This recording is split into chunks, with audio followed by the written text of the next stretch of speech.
Hello everyone, here is my digital portfolio for the capstone class 6300.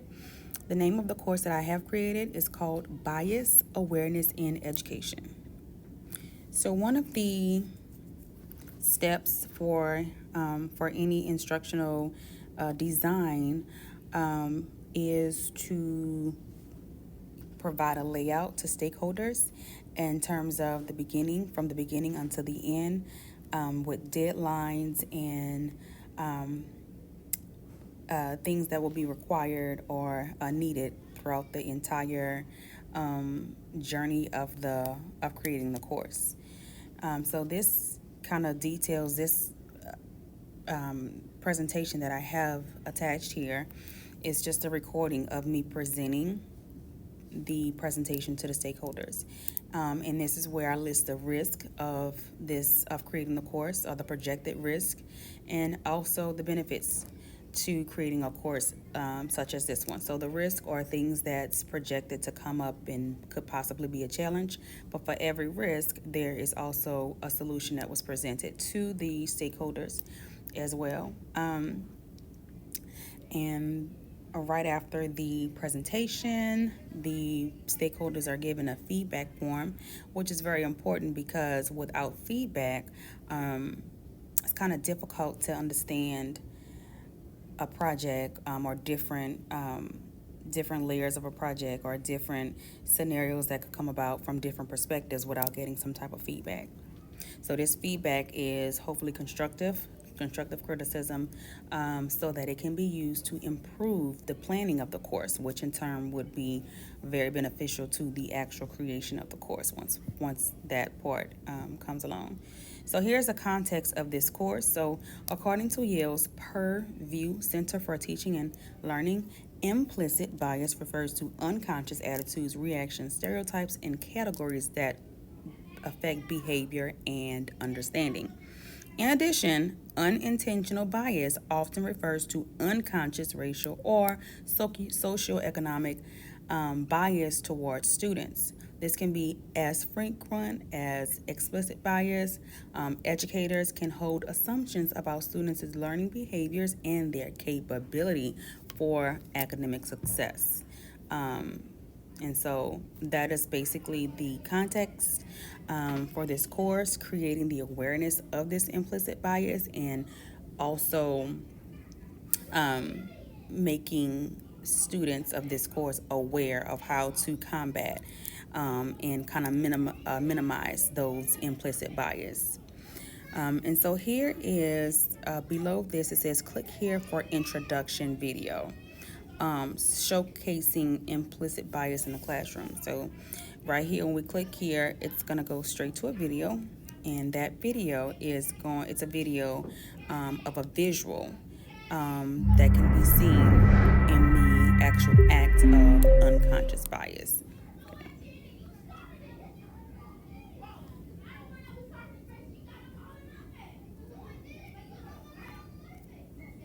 All right, and so the course objective. So this is the purpose for the whole course. The purpose of this course is to ensure that students are receiving equitable opportunity to reach academic learning goals. So that is the purpose. The purpose of this course is to make sure that those implicit biases are not affecting a student's learning goals, which in turn can affect their lives well beyond school. So learning objective 1, to identify biased thinking or stereotypical behavior during decision making and interactions with scholars. What is the task? The students of this course will watch a video that explains and identify implicit bias seen in the classroom. This initial task will be followed by an opportunity to practice identifying and explaining specific examples seen in another video. So here's a link for the video right there beneath where it says task. Okay, practice. Again, the students will watch a video and then answer a quiz question based on knowledge gained through the video. Video link for the practice with learning with the video objective number 1. Next is the assessment. This is based on the teacher's body language. So this is specific to the video link. Based on the teacher's body language and interaction with the student, how did she express implicit bias How do you think the actions of the teacher affected the student? What could the teacher have done differently? And this is just to note that this question, all of these questions are going to be open ended, but according to the um, specifications of the stakeholders, they may actually want this to be maybe like a multiple choice question, matching, or even a drop down box. And it's very easy to turn this kind of question into any of those types. So, learning objective two is to identify how to change our bias and stereotypical ways of thinking in order to separate students from their backgrounds in terms of behavior and academic capabilities. So, what is the task? To read an article and watch a video on how to change our bias and stereotypical thinking.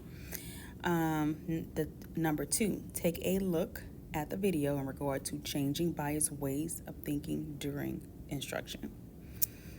Here is a link to quickly access the article in addition to the video. So basically, just like the previous task, the student will watch a video on how to change our bias and also read an article. Once the article and the video has been accessed and read and watched, here's the assessment. So it says list 10 ways that the instructors can avoid implicit bias and give an example for each one. Again, this question, as are all of the questions, they can all be changed into multiple choice, matching, or drop down. Learning objective 3, understanding the impact of implicit bias on students. So task number 1 is to read the section titled Implicit Bias in Education in this article that I have linked below. Number 2 is to watch the video below. And all of these are the video, both the video and the article is highlighting all of the different effects on students when this implicit bias is taking place. The assessment, as it relates to long-term effects of implicit bias against students in the classroom, why is it important to avoid it at all costs? Second, are you prepared to advocate mitigating implicit bias in the classroom in order to ensure that all of your students have an equitable opportunity to have a successful future? And one more time, this can also be turned into multiple choice matching or drop down. Here are my resources, and right here where it says click here to rate your course. Again, feedback is always necessary in order to continue improving. So even after this course has been finalized and it's been taken or in the process of being taken by different students, at the end of the course, we always want to ask for feedback in order to be able to improve the course, just to get that data from the student's perspective. And below here is I actually created, so this right here, this is all of the information for the course. And although I don't have an actual LMS to create this course, I did create it on Kahoot. So if you click here on Kahoot, you can kind of get an idea of how it could possibly look on an LMS system. And so it's not working right now, but I'm not gonna put that in there. Okay, so my trial has ended, so I have to actually close. Okay, let's see. Let's see if I can get to it. Courses. Okay, so I'll just pull it up this way.